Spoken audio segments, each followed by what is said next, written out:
Okay guys, so pag-usapan naman natin paano naman mag-transfer ng Dogs token from Telegram wallet to another exchangers.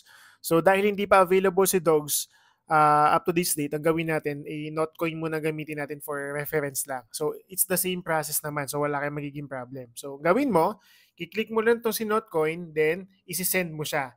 Pero bago ka mag-send, punta ka muna doon sa exchanger na napaglilipatan mo. So kunyari, punta tayo kay Bybit.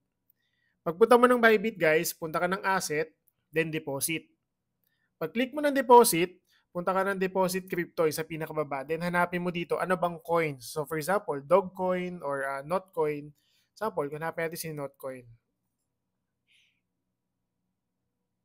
Ayan.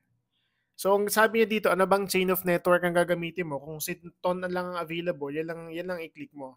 Then from there, makikita mo na dito yung tinatawag na wallet address, tag, memo, and comment. So dapat guys, hindi ka magkamali dito ha. So ngayon, ang gagawin natin, i-copy natin si wallet address. Click mo lang to nasa gilid, then nag-copy na yan. Then balik ka ngayon kay Notcoin. So send mo, click mo yung send, external wallet, then i-paste mo ngayon dito.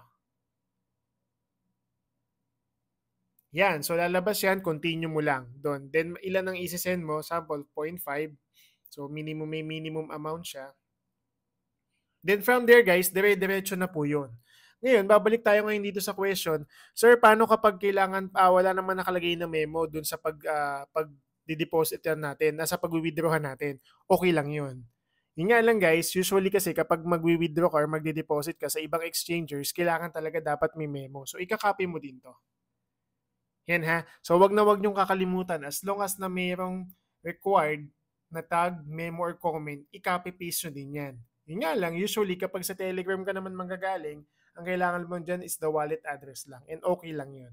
So usually, ang ginagawa ko guys, to make it safe, wag nyo muna i-transfer lahat. Mag-transfer lang kayo ng minimum amount. So kung minimum amount of dogs na pwede i-transfer is 10 dogs, 10 dogs lang muna.